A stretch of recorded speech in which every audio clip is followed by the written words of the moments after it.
English बोलना सीखने की कड़ी में आज के वीडियो में हम लोग बात करेंगे खाना खाने के बारे में। खाना खाने के लिए हम बहुत सारे वर्ड्स यूज करते हैं और उन वर्ड्स के क्या क्या मीनिंग्स होते हैं। तो आइए शुरुआत करते हैं पहले वर्ड के साथ में, जो है बाइट। तो बाइट मीन्स जो होता है वो काटना होता है। जैसे आप एप्पल खाते हैं तो आप क्या करते हैं, उसको बाइट करते हैं। लेकिन बाइट का यूज हम लोग टुकड़े के लिए भी यूज करते हैं। जैसे कई बार किसी को कहते हैं कि थोड़ा और खाओ या एक टुकड़ा और खाओ, तो बोलते हैं हैव वन मोर बाइट। दूसरे वर्ड की बात करते हैं तो दूसरा वर्ड है च्यू। तो व्हेन वी बाइट समथिंग, जब हम किसी चीज को काटते हैं तो काटने के बाद में फिर हम उसको प्रॉपर च्यू करते हैं। तो च्यू मीन्स होता है चबाना। कई बार आपने सुना होगा, लोग कहते हैं कि अगर आप अच्छा डाइजेशन रखना चाहते हैं तो first you should chew properly.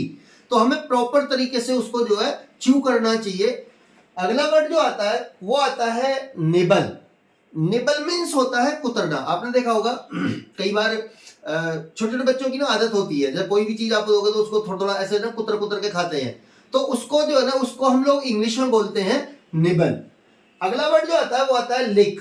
तो लिक का जो मीनिंग होता है, लिक का मीनिंग होता है चाटना। तो अगर हम बोलेंगे कि वो कुछ चाट रहा है तो बोलेंगे ही इज लिकिंग समथिंग। उसके बाद अगले वर्ड की बात करते हैं कंज्यूम होता है। वैसे कंज्यूम कंज्यूमर से भी बनता है, लेकिन कंज्यूम का मतलब ना कंज्यूम करना भी होता है। किसी चीज को खाना जो है वो भी कंज्यूम होता है। तो इसको हालांकि बहुत ज्यादा फॉर्मली हम लोग यूज नहीं करते हैं। अगला जो वर्ड, अगले दो वर्ड जो आते हैं वो आते हैं इंजेस्ट और स्वेलो। इन दोनों ही वर्ड का जो मीनिंग होता है वो होता है निगलना। तो when we bite something then we chew properly and after chewing what we do, we swallow the thing. तो उसको जो है ना प्रॉपर तरीके से हम लोग स्वेलो करते हैं।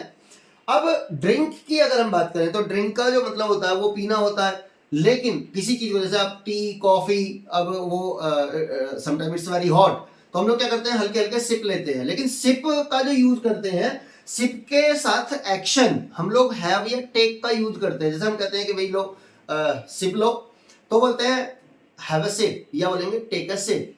उसके बाद अगला जो वर्ड आता है वो आता है, ये दो वर्ड है जो जिनका मीनिंग जो है वो सेम ही होगा, बर्प और बेल्च। तो बर्प और बेल्च का जो यूज करते हैं, इसका मतलब होता है डकार मारना। तो डकारने के लिए हम लोग बर्प या बेल्च का यूज करते हैं। जैसे कई बार ऐसा होता है कि कोई आपकी फेवरेट चीज को खा जाए और आपको बहुत तेज से गुस्सा आता है, और फिर हम लोग कहते हैं ना कि ये सारा का सारा डकार गया।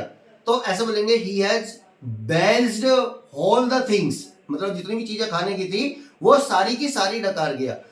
अगर आपको आज का वीडियो पसंद आया है तो वीडियो को लाइक करें, चैनल को सब्सक्राइब करें, और आने वाले टाइम में अगर आप प्रॉपर इंग्लिश को बोलना सीखना चाहते हैं तो हमारे जितने भी वीडियोज हैं उनको सिंक्रोनाइज करके स्टेप बाय स्टेप आप जो है उनको सीखते चलें। लेकिन सिर्फ सीखने से काम नहीं चलेगा, आपको उसके लिए प्रॉपर प्रैक्टिस करना होगा। तो जितना ज़्यादा आप प्रैक्टिस करेंगे उतना ज़्यादा अच्छे से आपको बहुत कम समय में इंग्लिश बोलना आ जाएगा।